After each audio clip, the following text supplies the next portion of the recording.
evaluate each of the following, and then we're given 5 fourth roots to evaluate.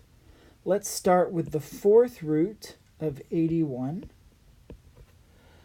We have seen square roots and cube roots so far. We can also look at fourth roots and fifth roots and sixth roots and 27th roots.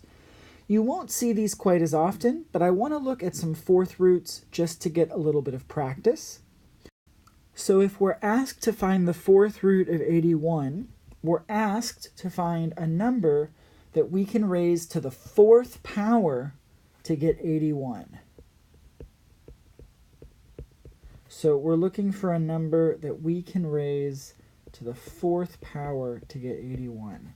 Something times something times something times something is 81.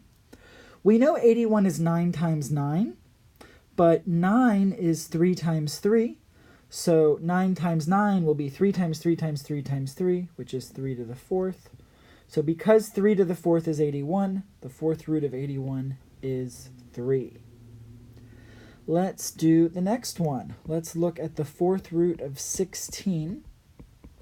Here we're looking to see what we can multiply by itself 4 times. Something times something times something times something, giving us 16. And 16 is smaller than 81, so we're looking for something smaller than 3. And it happens to be 2. And then this is because 2 to the fourth is 2 times 2 times 2 times 2, which ends up being 16. Next, let's look at the negative fourth root of 625. So because there's a negative out front, we are looking for a negative number, and we want the fourth root of 625. We want something that we can multiply by itself 4 times. Something times something times something times something gives us 625, and that happens to be 5. 5 times 5 is 25, times another 5 is 125, and then times a fourth 5 is 625.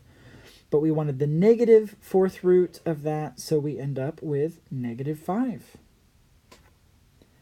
Next, let's look at the fourth root of 256.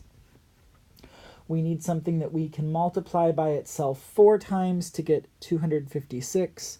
You can always use a calculator. You can try 2 times 2 times 2 times 2, and 3 times 3 times 3 times 3, and 4 times 4 times 4, and times 4, etc. And in this case, it ends up being 4, because 4 times 4 is 16, times another 4 is 64, times another 4 is 256. So the fourth root of 256 is 4. And then we've got one more. We've got the fourth root of negative 256. But this is going to be undefined, because if we have a positive number times itself 4 times, we get a positive. And if we have a negative quantity multiplying 4 times, that's also positive.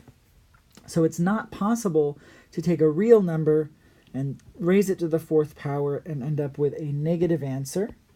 In fact, this is true whenever we have the even indexed root of a negative number. If we are taking the root of a negative number and we have an even index, it's going to be undefined. It's not possible. If we have an odd index and we're taking the radical of a negative, this is fine, because you can take a negative number and raise it to an odd power and end up with a negative. So it's just an even indexed root of a negative number that's undefined. Otherwise, we will get an answer.